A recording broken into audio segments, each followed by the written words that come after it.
As you probably know by now, Facebook banned a bunch of people associated with the right. This resulted in Donald Trump tweeting about it. The left threw up their arms saying, oh no, Donald Trump is the InfoWars president. We saw this activist screed from CNN journalists where they complained about Paul Joseph Watson, the extremist. It's all a really strange conversation, but one thing I think that's becoming apparent is that, yes, these platforms are biased. We've heard from Twitter employees, we've heard from Facebook employees. They even have rules on Twitter that restrict conservative perspective on certain ideologies. So yes, we know this. Even Jack Dorsey said on the Joe Rogan podcast, perhaps they were too aggressive in policing the learn to code meme. It stands to reason, at least from my point of view, Republicans are going to lose moving forward. I've even made the argument in the past that if they don't solve this problem, they will lose. Recently in Texas, a state law was proposed, particularly because Republicans in Texas wanted to put an advertisement out that was pro-life, and Facebook said no. To them, a clear bias. If these tech giants have monopolized this space, yeah, Republicans are not going to win ever again. So there's a couple questions. Can Republicans fight back? And why haven't the big mega donors who support conservative ideas stepped into the ring?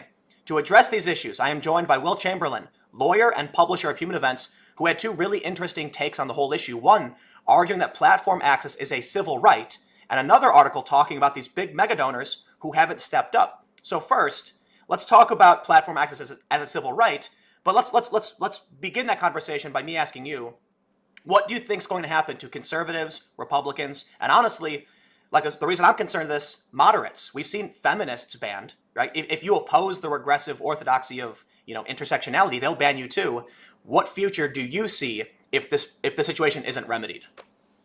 Oh, well, I mean, it will become untenable for conservatives to win national elections, and increasingly the conservative movement will become a regional party. The power of social media is both to hijack the media's hive mind and also to provide a space where conservatives can essentially lead on thought and motivate their voters to get out and vote.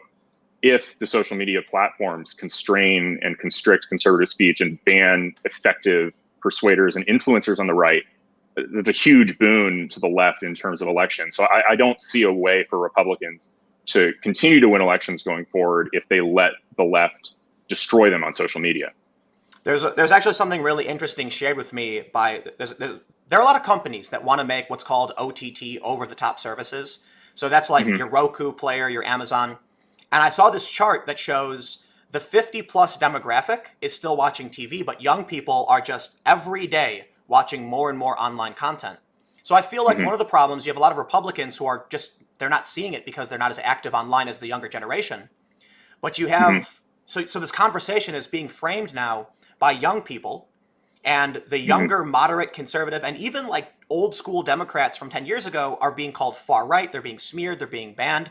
Edgy jokes, even activists on the left who oppose this specific ideology, like Meghan Murphy, the feminist, are getting banned.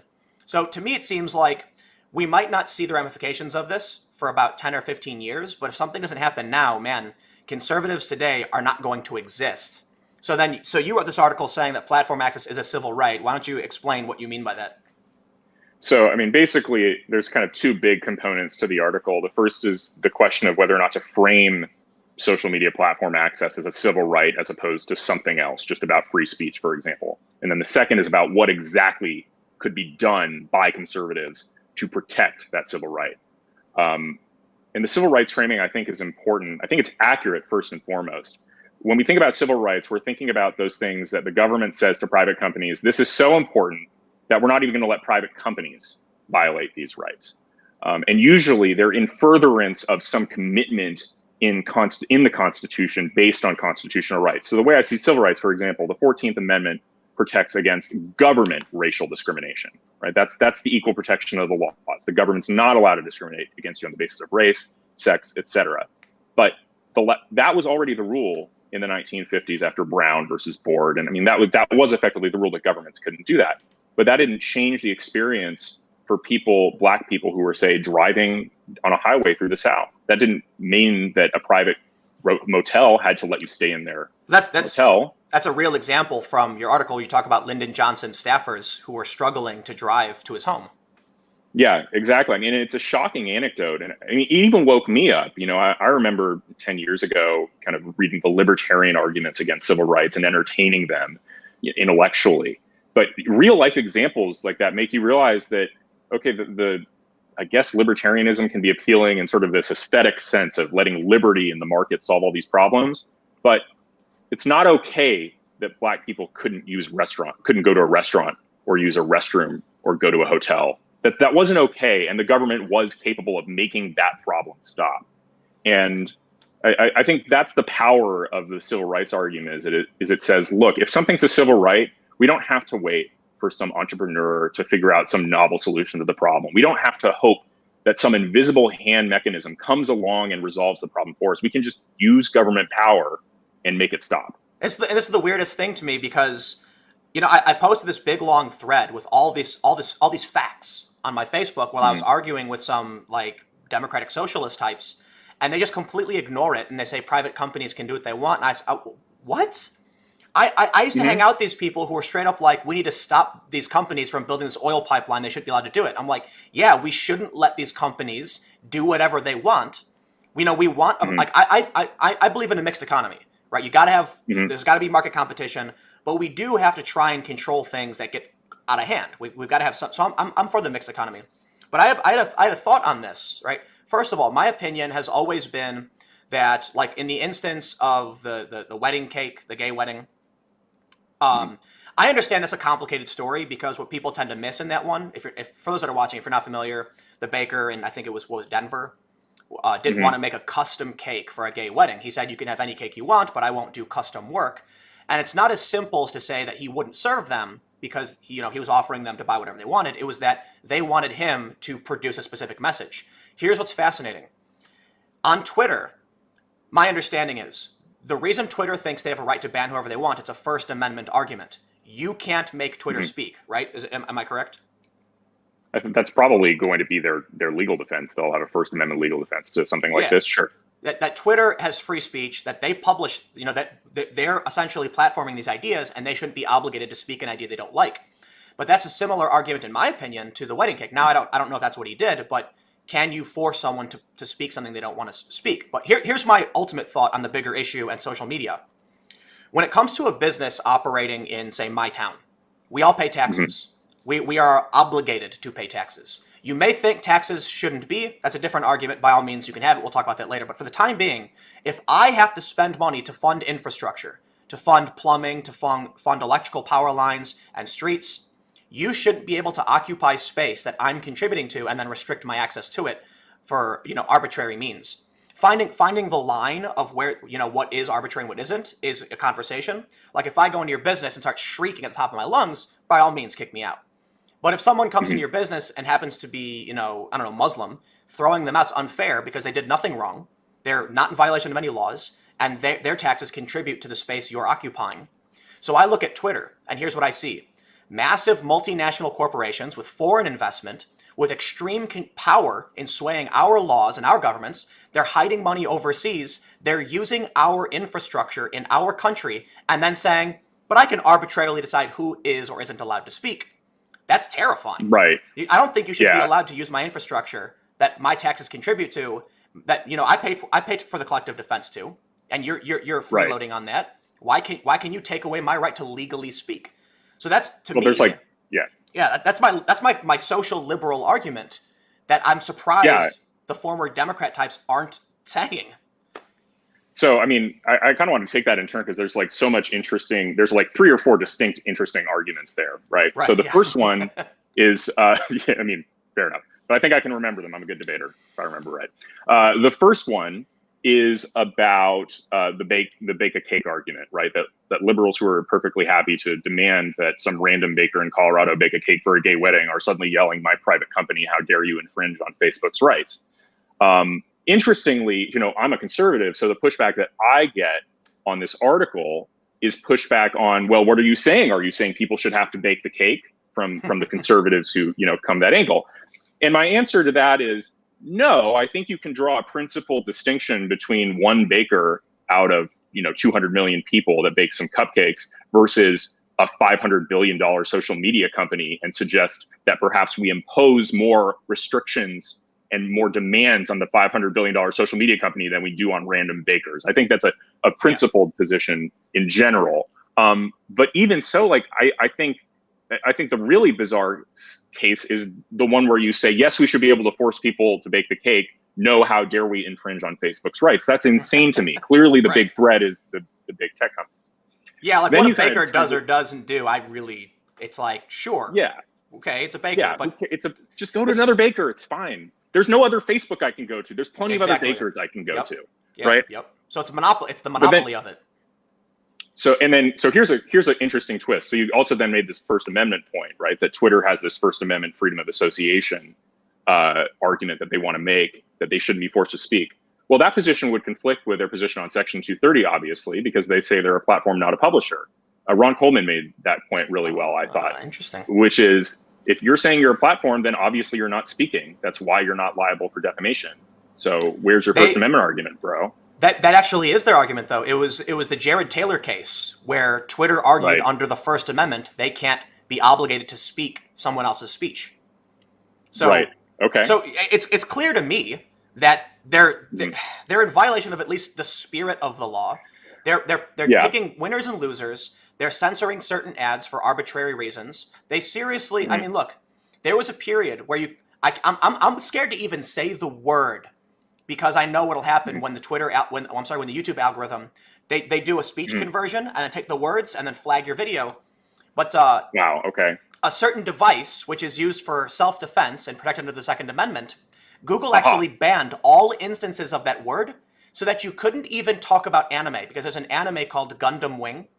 And those first three letters were censored so the search wouldn't come up. That's insane to me that Google has that power to say you can't even look for this. And now they're suppressing YouTube channels. There's a couple channels that have made a living and built a career for 10 years with Second Amendment protected home defense objects. You see what I have to do to avoid these pitfalls? It's legal. Right. It's all legal. It's constitutionally protected. But Google arbitrarily decides what is morally just. That terrifies me. That is evil. Yeah. Like you are not the arbiters of truth, right? And morality. And here's the corollary. What if it doesn't have to be legal? Like, what if you could use government power to say to Google, you don't get to do that anymore. Sorry. You do that and you censor somebody's video, they can walk into court tomorrow, get an injunction forcing you to undo what you did, and you need to pay the user's attorney's fees. Right. And that's kind of the attitude I want to say. That's the second part of the article, which is the reframe away from the sort of standard conservative approaches to solving big tech censorship and focusing on what is the best end goal for the conservative movement. So kind of, again, and this connects to the idea of generally people are so focused on this publisher platform distinction that I just talked about, right? The idea that, Facebook really is a publisher and it pretends to be a platform. But even if you got that fixed and you got rid of that liability protection, all that means is that you can sue Facebook for defamation. Defamation cases are notoriously hard to win. And that's incredibly indirect because, all that means is somebody else who gets lied about could sue Facebook and punish them financially. But you, the user who's banned, you don't have any recourse. Merely making them a publisher doesn't give you the right to sue them and say, hey, give me my account back. That doesn't change anything. So my point is, if we think of this as a civil right, the right to platform access, then we write laws that say, since it's a civil right, we're going to create what's called a private right of action, which is a new type of lawsuit that says, if Facebook takes away your platform, bans you wrongfully, then you have the right to walk into court. You are entitled to an immediate injunction. You are entitled to attorney's fees, whatever it costs you to get that injunction, and you're entitled to a penalty, statutory damages. So Facebook would immediately have to restore your account, pay you money, and pay your fees. If you win, though, right? Sure, if you win, but if you draw the law, broadly and suggest Facebook can only ban you for, say, unlawful speech, right? And unlawful speech, that's pretty well defined. We have a huge corpus of First Amendment law. Judges know how to resolve that and can tell you what speech is lawful and unlawful. Would Facebook need like a police report or like verification from law to say, yep, we've filed a report about this? You could write that into the statute, no problem, right? I mean, you could say, here are the list of requirements you need, Facebook. And if you want to lawfully ban an account from your platform, here are the things you must do and the things you must demonstrate in order to not be in violation this civil rights law, which if you are in violation of is not good for you because it's a really bad time where you just have to pay $250,000 to some random user for their fees and for a penalty. So here's my fear, right? I don't think I'm going to be banned anytime soon, but I do think I'm, so the way I describe it is like we're all standing on this cliffside, and as the cliff erodes, more and more people fall off. First, first they come for the crazies, then they come for the fringe, then they come for the far right, then the conservatives, then the moderates, then the liberals. It just keeps going.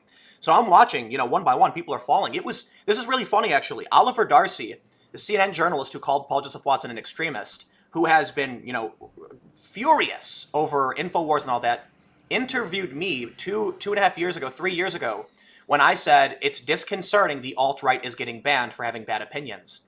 So he hits me up. He's like, that's a really interesting, opinion you had on this issue. I'd like to elaborate on this. Writes the story about it. And now his position is totally inverted. Ban them. They shouldn't be allowed on the platform. And it's so damn confusing. But for me, the reason I bring this up is that it was years ago I said, hey man, they banned the alt-right today for having nasty opinions. I get it. I don't want their opinions either. How long until they come for conservatives? How long after that do they come for moderates? And this swing to the far left keeps happening. I made a video about this the other day.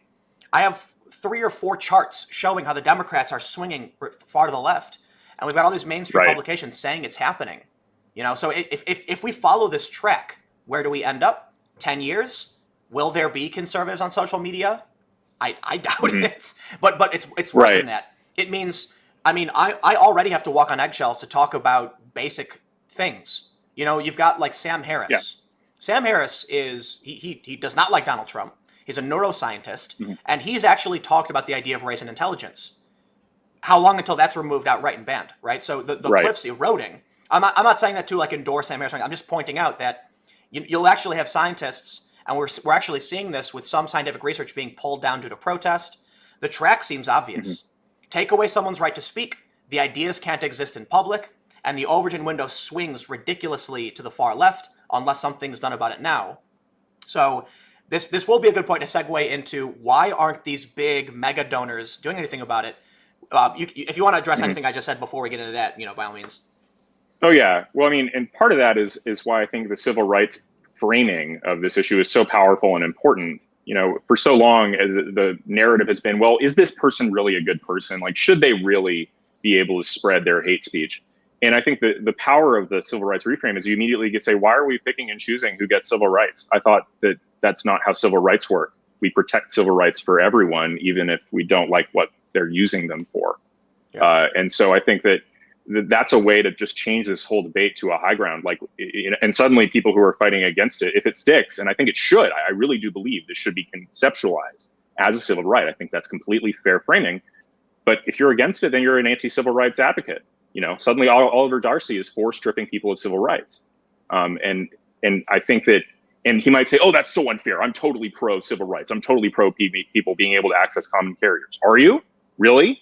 Like, it doesn't seem like it. It seems like all your advocacy is geared towards removing people from the most important communication platforms that they have in their possession. So I think that's the power of civil rights. And that's why I think the framing has stuck so aggressively. Like, I've just seen it everywhere. It's a good idea. And you also bring up that really interesting, what is it, like Packingham? Is that the Supreme Court case? Yeah. Right. I don't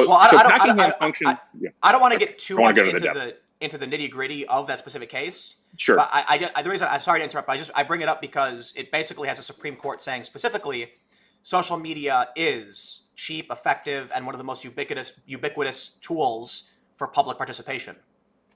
Right. So the government cannot restrict your access to it. That's what that case stands for. And so if it's that important, all that language, that's civil rightsy language. That's like all about your ability to access the public square and be a participant in society, in civil society. So I think that case assists the framing. It doesn't necessarily prove what some people want it to prove, that current law requires Facebook and Twitter to stop banning people. I don't think that, but it's a useful case in terms of changing the frame to civil rights. So then it's all a really great idea, but you need power behind you for this to happen, right? You need politicians, but you need funding and resources. And so that's the next article you wrote where, where are these I apologize. I do have to clarify, and I should have clarified this earlier. That is actually Raheem Kassam's article. So my editor-in-chief But My bad. I'll take credit for it. It's fine. Raheem won't mind that I take credit for his writing. I'll put a link to it in the description so you can check it out. But the idea was really interesting to me because I've constantly heard about Peter Thiel. He went after Gawker. You got the Koch brothers, and you get the Young Turks and the left saying like, oh, the Koch brothers are funding this, that, and this, and it's like, are they? Nothing's happening. Will the conversation move fast enough for action actually to happen, and for everyone to have an even playing field for speech and ideas? So there's two dynamics I think that are really interesting about what Raheem realized, which is this fact that, hey, all these people are talking about the virtues of risk taking and entrepreneurship and how competition will solve social media censorship, and yet none of them have funded a competitor to Facebook or Twitter. It's all talk. And so there are two things. And anyone who tries to gets shut out from the market in more ways than one. Financial services, domain services.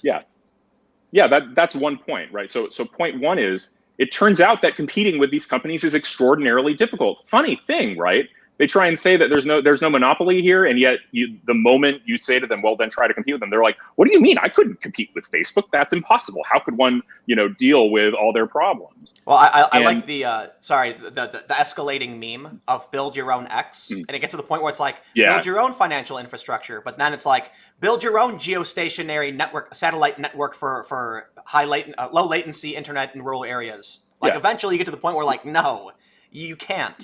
Either public participation is allowed or it isn't. And it puts the lie to these competitive arguments and the sort of complete obliviousness to the idea of natural monopoly and network effects. So that's one part. But then the second part is also just the sort of indifference they've shown to helping conservatives speak. I mean, it really is fundamental indifference. You'd think that if you're going to go out there and spend money on a think tank and have that think tank talk about how competition will solve this problem, you'd simultaneously be trying to, put your money where your mouth is and solve it yourself and demonstrate that you're doing that. Yeah, have some skin in the game, right? Like, why is it okay that for the Kochs, billionaires, to, on the one hand, demand that we not have the government intervene, allow the market to work, and then on the other hand, not spend a dime to do it? Have some skin in the game, guys. Like, if you want to compete against Facebook, put up your money. If you don't, then go away, and we're going to use government to solve the problem. Period. Maybe that's the big problem, though. I think, Republicans talk a lot about personal responsibility, individualism versus collectivism. On the left, you're going to get high-profile celebrities just saying, here's a blank check.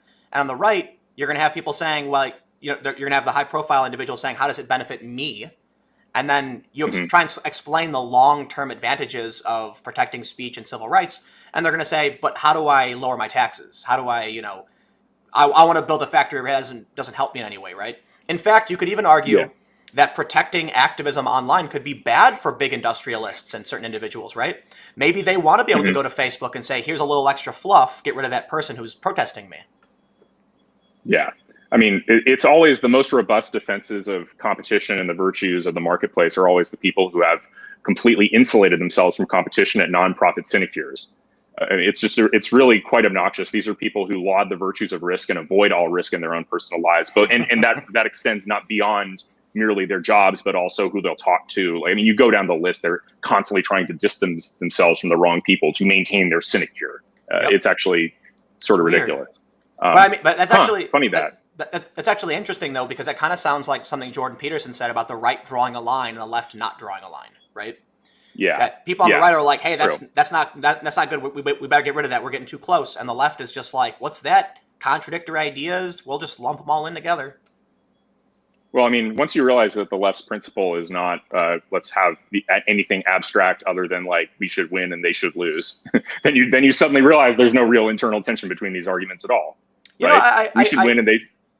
I feel like something I want to bring up, as I've mentioned before, is the censorship kind of has a net benefit effect for the right in that the way I explain it is, imagine you have two kids and you tell one of them they're not allowed to have ice cream. You tell them both, neither of you are allowed to have ice cream. And then you whisper to one, but I'll give you ice cream. The parents show up and they see one kid drenched in ice cream, the other kid looks clean, and they think one kid's messy and one kid's clean, when in reality, you're restricting what the one kid can. So the point I'm trying to make is, if you ban the worst of the worst conservatives and right-wing figures, all that's left are the people wearing suits and ties who are arguing logically and clearly, but the left just runs amok, and you end up with, like Sarah Jong and other like crazy people posting racist nonsense, just getting away with it. Right. Like, Antifa makes the left look just absolutely ridiculous and crazy. But there's a lot of people who just fall in line and support it, and there are people like me who have always been on the left now saying, like, I don't want to have anything to do with those crazy people. Why aren't you doing something about this? Right. So there is really, and I feel this personally, right? This interesting tension between the principle and the civil rights argument and the sort of ruthless political pragmatism of what would be best for the conservative movement.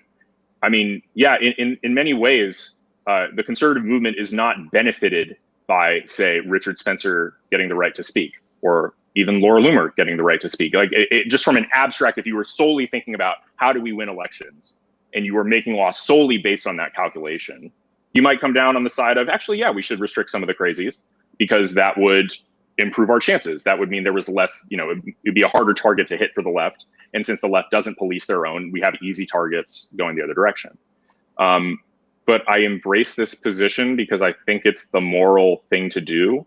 Also, I think that since we're not in, even more pragmatic, we're not in control of the social media companies, so we don't get to decide when it stops. Right? We don't get to say, okay, you've kicked out the worst of the worst. Now you're going to stop, and you're just going to let everybody else stay on the platform. No worries. Like, clearly that's not happening. My buddy, my editor in chief, was suspended from Facebook 3 days ago on basically call it the Meghan Murphy grounds, right? Men are not women.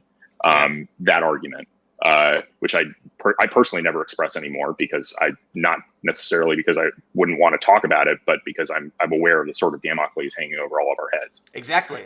And that's another extremely nightmarish thing, is you're gonna have people who are self-censoring because, that's a great analogy, the sword of Damocles. Facebook could just be like, you're gone, bye. Yep. Like, I look at Paul Watson's videos, and sure, there are a lot of offensive videos. I don't watch a ton of his content, so I don't want to act like I know him perfectly. But I do know he's got like the failures of modern architecture and stuff. So it's like, that's weird. But I think it's the affiliation with InfoWars that ultimately gets him out, because they're just getting rid of all of it. So anyway, I don't want to go on too long, so I'll just ask you one more question. Mm-hmm. There are a lot of state laws popping up. Florida's failed, I believe. It's permanent, indefinitely postponed. Yeah. Texas wants to pass this law that says if you claim to be unbiased, then you must act in that way. And California today, they're doing a third reading that would restrict censorship on for social media companies. What do you think is going to happen? And do you think what do you think is going to end up happening, right, with these state laws and what's? So, I mean, I don't know about any individual state law, but I am a big proponent of the idea of focusing sort of grassroots energy on state level legislation to create consumer protection laws protecting their citizens from being censored by social media companies. Because I don't see, federal is going to be really hard. Congress is in the hands of that. The House is in the Democrats' hands. I don't think they want to help us. But there's plenty of states that have completely Republican legislatures who have plenty of conservative citizens in their states who want to be protected from Facebook and Twitter coming in and ruining their lives. I mean, this is not uncommon. States have consumer protection laws all over the place. But here's the issue. I mean, Washington, D.C. protects political affiliation, right? And source of income. Twitter and Facebook, they've manipulated, restricted, and banned people specifically for political affiliation. And I'm not talking about hate speech. I know there's going to be people on the left saying, like, no, it's because of hate speech. No, I'm not going to name any of these specific groups, but they're political parties associated with fringe extremist ideologies. Whichever one you're thinking of, trust me, there's more than one. They've been completely removed. Why hasn't DC come out and said, like, can't do that, right? Because I mean, will they have to abide by local jurisdiction if they want to operate within those boundaries on those computers? So that actually brings up a really interesting point. Again, why it's so important to take the focus to writing a statute that gives citizens a private right of action, as opposed to relying on regulators ex ante to solve the problem for you.